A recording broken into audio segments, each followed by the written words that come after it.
sholat oleh Buya Hussein. Ya. Kami mohon duduk dulu, semua duduk. Ya. Duduk ya, duduk. Kami berharap mereka yang duduk ada waktu 15 menit sambil mereka duduk.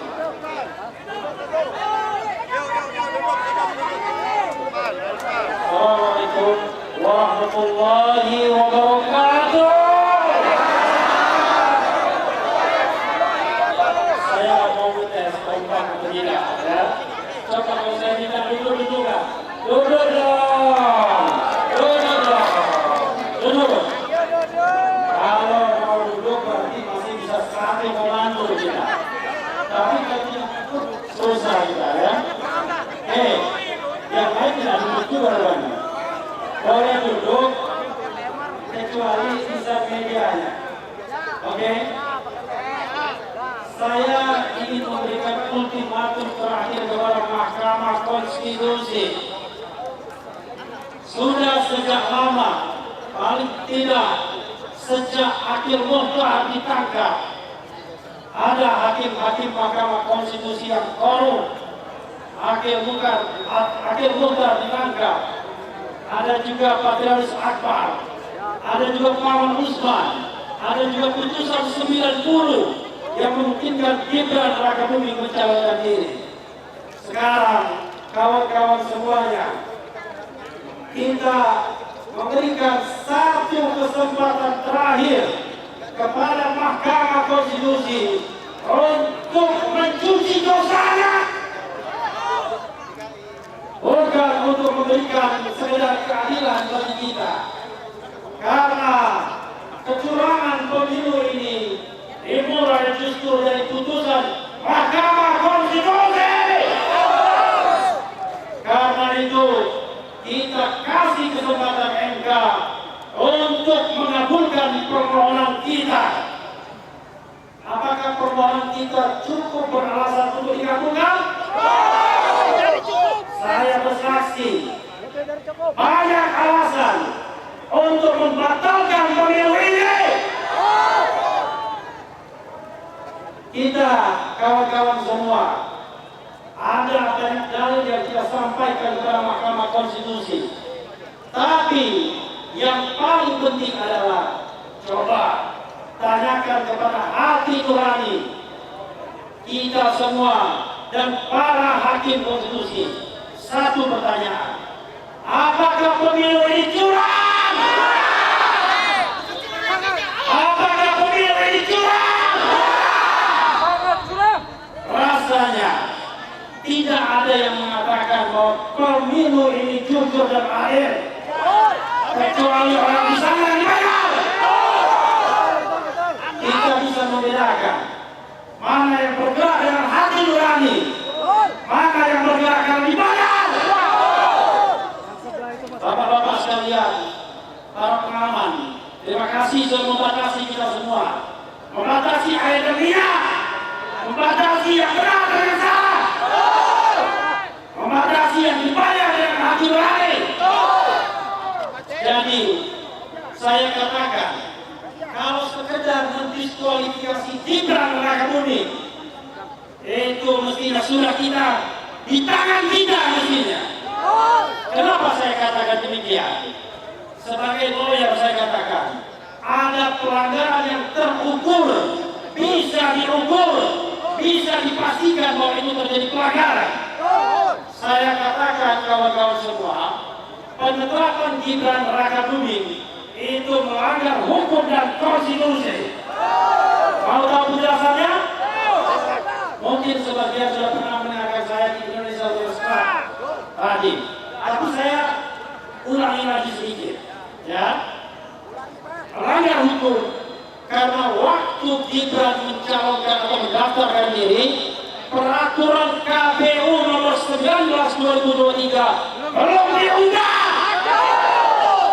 sehingga berdasarkan prosedur dalam pendaftaran, maka kita tidak bisa mengatakan bahwa ini pendaftaran yang sah. Ini pendaftaran yang ilegal.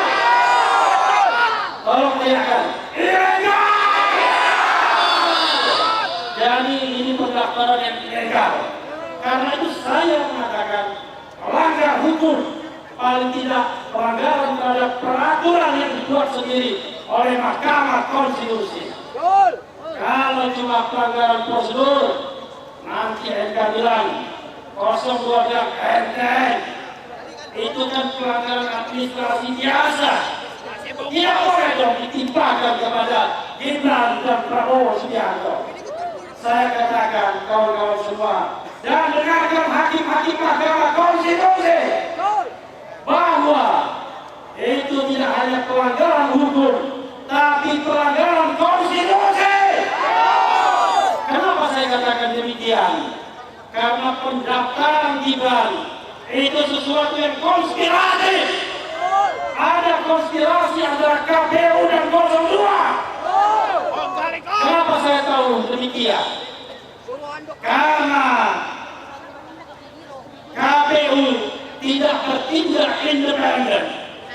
KPU tidak bertindak adil dalam hal menerima pendaftaran Gibran Rakabuming. Dia tahu putusan MK itu menurut Profesor Yusril Iza Mahendra yang tidak lain adalah lawyer 02, perlu terlebih dahulu katanya, ya, perlu terlebih dahulu katanya dilakukan perubahan PKPU. Ini putusan kontroversial. Kalau diberikan kepada saya akan bilang maaf ya, biar dikasihkan ke orang lain saja daripada begini memunculkan kontroversi. Itu sebelum Yusril menjadi lawyer 02, tapi setelah menjadi lawyer 02 dia bela yang salah. Padahal jelas sekali lawyer saya katakan bahwa pendaftaran itu melanggar hukum dan konstitusi. Nah, hakim konstitusi mudah-mudahan tidak membutakan hati nuraninya untuk setidak-tidaknya mendiskualifikasi Gibran Rakabuming. Ikuti saya. Diskualifikasi Gibran. Diskualifikasi Gibran. Tidak-tidaknya saya katakan. Bagaimana dengan yang satunya? Satunya kita bergerak tidak hanya pelanggaran yang terukur, tapi pelanggaran yang terstruktur.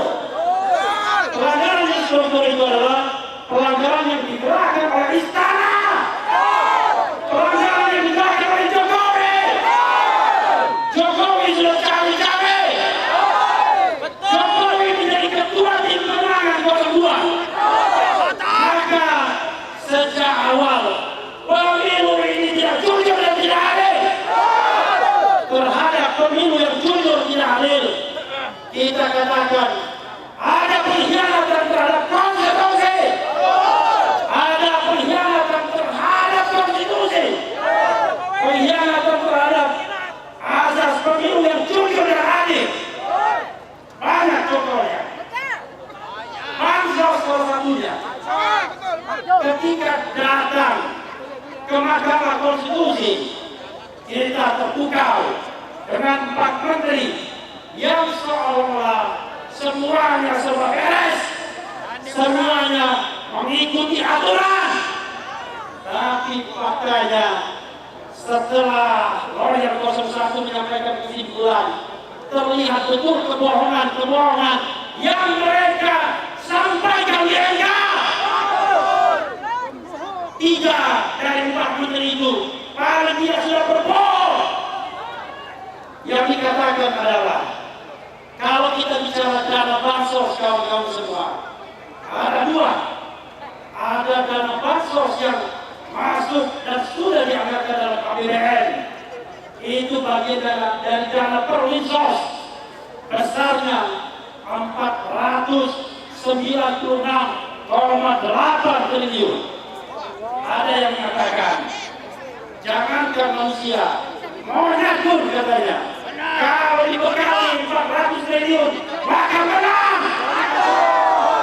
Itu kata Muhammad Muzi, bukan kata Reti Harun. Ya, saya hanya mengulangi saja. Bukan kayu.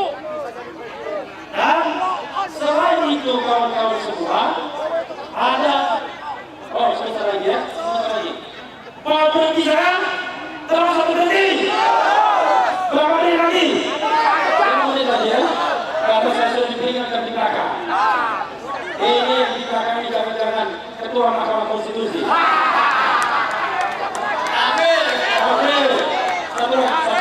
satu poin lagi. Jadi kemohonannya itu adalah ada mekanisme automatic adjustment, yaitu pemotongan anggaran 5% kementerian dan lembaga terkumpul 50,14 triliun. Dana inilah yang digunakan untuk bansos-bansos tambahan. Dan ini melanggar konstitusi dan APBN, undang-undang APBN, karena tidak mendapatkan persetujuan DPR sesungguhnya dan tidak masuk akal. Pemotongan dilakukan di awal tahun anggaran.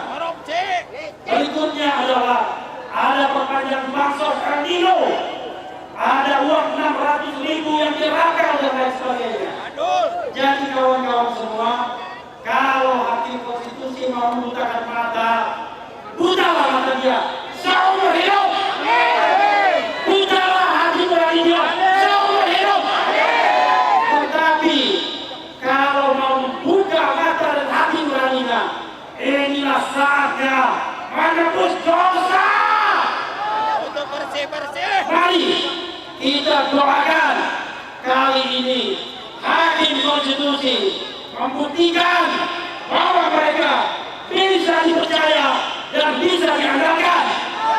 Mudah-mudahan kita doakan semoga permohonan 01 dan 03 dikabulkan. Dikabulkan.